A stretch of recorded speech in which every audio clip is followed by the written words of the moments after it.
প্রেসের থেকে হ্যাঁ, কালকে বড়দিন আছে। আমি বড়দিনের শুভেচ্ছা জানাই আপনাদের সকলকে, আপনাদের পরিবার পরিজনকে, সাথে নববর্ষেরও। আজকে যেহেতু কালকে আপনাদের সব কেক টেক খাওয়ার ব্যাপার আছে, হয়তো খবর মিসও করবেন, সেই জন্যে আজকে অনেক বড় বড় খবরের মধ্যেও কখনো কখনো তো পজিটিভ খবর আমাদের দিতে হয়। তাই আমি 3টে পজিটিভ খবর দেবো। আশা করি এই খবরটাকে আপনারা গুরুত্ব দিয়ে করবেন, কারণ বাংলায় মনে রাখবেন, বাংলার ছাত্র যৌবনদের কাছেও তো, নতুন প্রজন্মদের কাছেও তো কিছু বলা উচিত, যেটা তারা ভাববে, তারা দেখবে, তারা নতুন করে কাজ করবে। সেই জন্য আমরা অলরেডি সিদ্ধান্ত নিয়েছি, আগামী সোমবার মানে 28 তারিখে আমরা আমাদের তাজপুর পোর্ট নিয়ে ইওআই চেয়ে সংবাদপত্রে বিজ্ঞাপন দিচ্ছি। দেশের ও পৃথিবীর সব বড় বড় বন্দর নির্মাতাদের কাছে আমাদের অনুরোধ, আমাদের এই গভীর সমুদ্র বন্দর প্রজেক্টে অংশ নিতে এগিয়ে আসুন। এটা রাজ্য সরকারের। আমাদের ইউআই ডকুমেন্ট তৈরি হয়ে গেছে। 4,200 কোটি টাকার এই প্রজেক্টে কোনো জমি অধিগ্রহণ হবে না, কিন্তু বন্দর নির্মাণের সুযোগ মিলবে। আগ্রহী পক্ষরা সাড়া দেওয়ার পর তাদের সঙ্গে আলোচনা করে পরবর্তী পদক্ষেপ নেওয়া যাবে। এর সাথে একটা কথা আপনাদের আমি বলি, তাজপুর গভীর বন্দরের সাথে সম্পর্ক, মোট 15,000 কোটি টাকা বিনিয়োগ হবে এটা ছাড়াও। কেন না, তো এটা একটা বিপুল সম্ভাবনার সৃষ্টি করেছে। এই প্রথম বন্দর রাজ্যের ডিপ সি পোর্ট। খুব কম করেও 15,000 কোটি টাকা বিনিয়োগ হবে, 25,000 মানুষের কর্মসংস্থান হবে। 2 মেদিনীপুরের ক্ষেত্রেই ব্যবসা বাণিজ্যের বিপুল প্রসার ঘটবে এই উদ্যোগের মাধ্যমে। কেউ কিন্তু লিখছে না, আমি দেখতে পাচ্ছি। আমি বকে যাই, সারা ভারতের লোহা ইস্পাত রপ্তানির 13% কিন্তু আমাদের রাজ্য থেকে হয়। আপনারা জানেন যে কোল ইন্ডিয়া, কোলের ব্যাপারটা প্রোডাকশান 80% বেঙ্গলের হয়, কিন্তু কোলের ন্যাশনালাইজেশন পলিসি আছে, কিন্তু আয়রন ওরের নেই। আমরা অনেক দিন ধরে বলছি যে আয়রন ওরের কেন করছো না। যাই হোক, তা সত্ত্বেও মনে রাখবেন, লোহা ইস্পাত রপ্তানি 13% আমাদের রাজ্য থেকে হয়। এই বন্দর তৈরি হলে সেটা আরও বৃদ্ধি পাবে। আর কাছাকাছি বন্দর থাকার জন্য খড়গপুর সংলগ্ন এলাকায় লোহা ও ইস্পাতে রপ্তানি এবং ইস্পাত শিল্পের অনেক উপকার হবে ও বৃদ্ধি পাবে।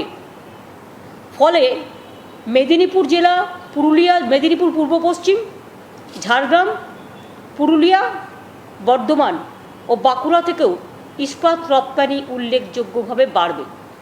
মানে এটা একটা কর্ম সৃষ্টির নতুন একটা দিশা খুলে দিচ্ছে, নতুন কর্মপথ তৈরি করে দিচ্ছে।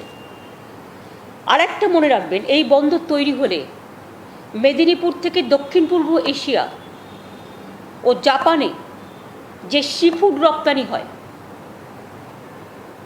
তাও উল্লেখযোগ্যভাবে বৃদ্ধি পাবে। শুধু যে লক্ষ লক্ষ মৎস্যজীবী মানুষ আর্থিকভাবে উপকৃত হবে তা নয়, অনেক মানুষ কাজ পাবেন। মৎস্যজীবীদের ঘরে যেমন পয়সা আসবে, তেমনি অনেক মানুষ কাজ করবেন। কেউ তুলবেন, কেউ বেচবেন, কেউ বাইরে পাঠাবেন, কেউ রপ্তানি করবেন। প্রয়োজন হলে ওখানে একটা এক্সপোর্ট সেন্টারও হতে পারে নিশ্চয়ই। যখন আমরা দেখব এই উৎপাদনগুলো বৃদ্ধি পাবে, আস্তে আস্তে টাইম টু টাইম ফেজ ওয়াইজে হবে।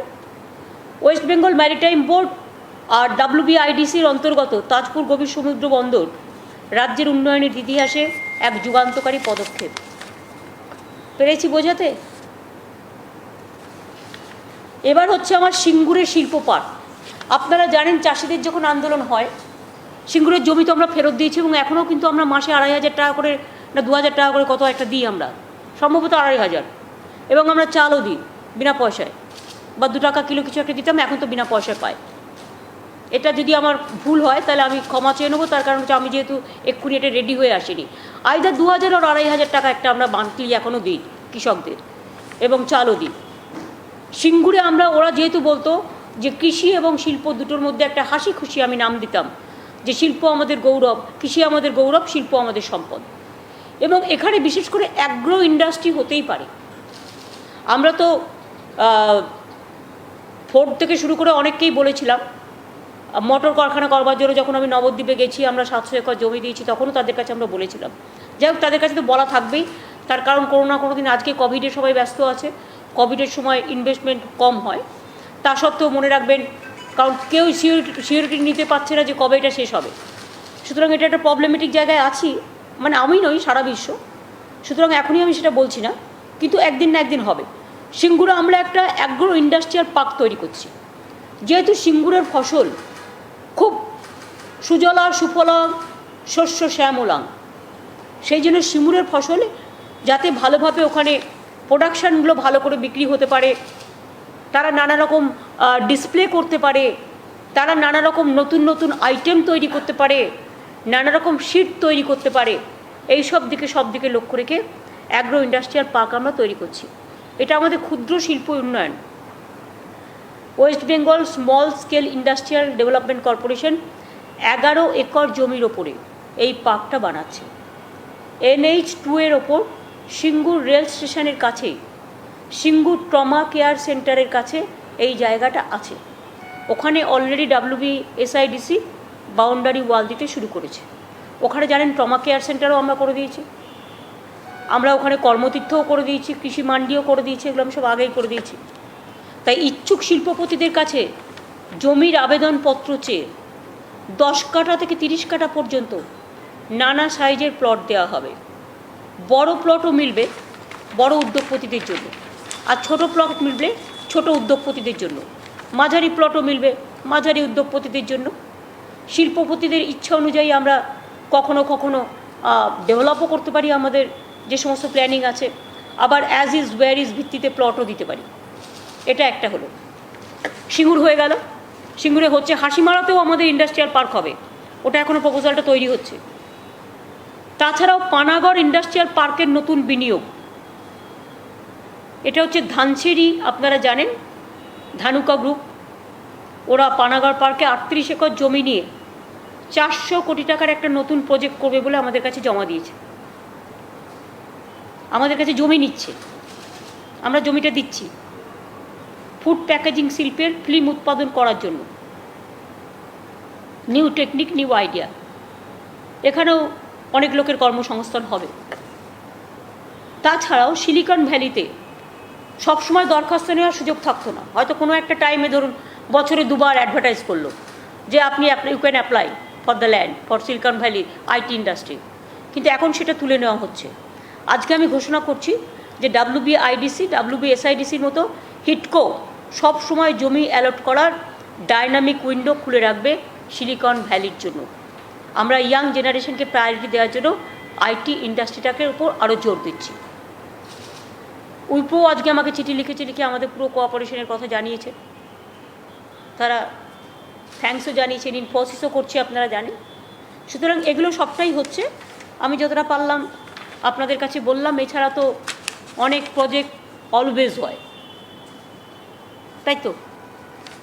বাগডোগরায় নতুন এয়ারপোর্ট, আপনারা জানেন, জমি আমরা দিয়ে দিয়েছি, সব কিছু একদম পুরো এক্সটেন্ডেড এয়ারপোর্ট হচ্ছে। আমাদের এখানে দেউচা পাথমি আমরা কথা বলে করব, কিন্তু এখনই আমরা ল্যান্ড নেব না কারো কাছে। যেখানে ল্যান্ডটা কারো দখলে নেই সেখানে আমরা আস্তে আস্তে কাজ শুরু করব, আর যেখানে ল্যান্ড আছে সেখানে আমরা সব কিছু, চাকরি থেকে শুরু করে কর্মসংস্থান থেকে শুরু করে তাদের ল্যান্ড টু ল্যান্ড বা জমি বা বাড়ি এসব করে দিয়ে তারপরে এগুলো ভাবব। এখন আমরা জাস্ট একটা, যেখানে ল্যান্ডে কোনো এনক্রোচমেন্ট নেই, কেউ বসে নেই, সেটা চেষ্টা করব। আর এখানে সাগরও আপনাদের ওই দুটো জায়গায় বলে দিচ্ছি, কোনো জায়গায় আমার ল্যান্ড নিয়ে কোনো প্রবলেম নেই, অর্থাৎ আমি ল্যান্ড এনক্রোচমেন্ট কোথাও করবো না, জোর করে জমি কোথাও নেব না। ইজ ইট ওকে? কি মাথায় ঢুকেছে সব? আমার মাথায় ঢুকেনি, আপনাদের মাথায় ঢুকেছে তো? বা আপনি দীপঙ্কর দা এমন করে মুখ ডেকে বসে আছে যে চেনাই যাচ্ছে না। ঠিক আছে, হয়েছে। কেন সঞ্জয় গাঙ্গুলি, তোমার কি দরকার? 25শে ডিসেম্বর কেক খেতে যাবে না? আমাকে চার্চে যেতে হবে এখন। বলো। বোলপুরে অমর্ত্য সেন কি কোনো সরকারি জমি ধরে রেখেছেন? ভাই, অমর্ত্যদাকে আমি সম্মান করি, আমি নই, সারা বিশ্ব সম্মান করে। বাংলার প্রতিটা ঘরের মানুষ ওনাকে নিয়ে গৌরব বোধ করেন। তিনি আমাদের নোবেল প্রাইজ এনে দিয়েছেন বাংলার গর্বকে বিশ্বশিখরে নিয়ে গেছেন। রবীন্দ্রনাথ ঠাকুর, অমাত্য সেন, অভিষেক, অভিজিৎ বিনায়ক, মাদার টেরিজা থেকে শুরু করে সমস্তগুলো, আরও অনেক আছে আপনারা জানেন। আপনারা কি বিশ্বাস করেন যে অমাত্য সেনের এমন কোনোদিনও হবে যে অমাত্য সেন গিয়ে শান্তিনিকেতনে দখল করে বাড়িতে বসবেন? আমি যতটুকু জানি ওনাদের পরিবার এখানে আছেন প্রায় 70-80 বছর। এই যারা বলছে তারা কোথায় ছিলেন এতদিন? তারা বাংলাটাকে কতটুকু জানেন, কতটুকু চেনেন? অমাত্য সেনের মতো মানুষকে অসম্মান করার অধিকার ওদের নেই। যেহেতু অমাত্য সেন নিজে একটু বিজেপির বিরুদ্ধে ইডিওলজিক্যালি, তাই তার বিরুদ্ধে তিনি বাড়ি দখল করেছেন, তিনি হকার বসিয়েছেন, তার প্রতিটি বাড়ি নিয়ে যা ইচ্ছে তাই বলে যাবে, এটা বাংলার মানুষ কিন্তু সহ্য করবে না।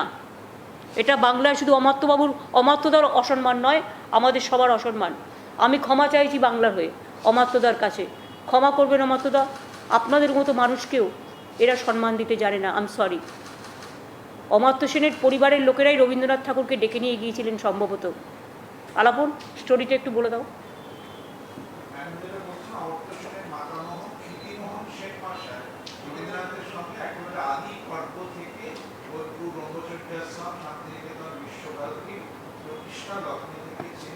পরবর্তীকালে আশুতোষ সেন, অমাত্য সেনের পিতা, পাবলিক সার্ভিস কমিশনের চেয়ারম্যান ছিলেন, তিনিও 30-এর দশকের শেষ 40-এর দশকের গোড়া থেকেই ওখানে আছেন।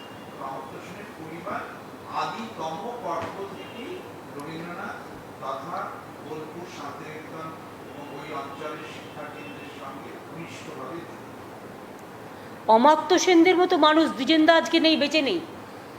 মনে রাখবেন, এনারা কিন্তু অনেক মানুষ আছেন যারা রবীন্দ্রনাথ ঠাকুরের, বিশ্বরবির ছায়ার মতো। তারা মনে করেন বিশ্বকবি রবীন্দ্রনাথের ছায়ার তলে তারা একটা প্রাকৃতিক সৌন্দর্য নিয়ে, একটা প্রকৃতির ওপরে মুক্ত করেছিলেন এই ইউনিভার্সিটিটা, যেটা মুক্ত থাকবে, কোনো কংক্রিটের জঙ্গল থাকবে না, মুক্ত থাকবে, যাতে মুক্ত বায়ু সেবন হয়, খোলা আকাশও থাকবে, আম্বনও থাকবে, পৌষমেলাও থাকবে, শান্তিনিকেতনের শান্তিও থাকবে এবং খোলামেলা পরিবেশে পড়াশোনা হবে। তার জন্যই তো আজকে চায়না থেকে শুরু করে, জাপান থেকে শুরু করে, বাংলাদেশ থেকে শুরু করে অনেক কান্ট্রি ওখানে কিছু না কিছু করেছেন। তার কারণ তারা এটাকে নিয়ে গর্ববোধ করে। আর আমাদের রিয়েলি আমাদের দুর্ভাগ্য বলুন যে কুকথা, কুকথ্য, অকথ্য, অসত্য, গর্ধসত্য,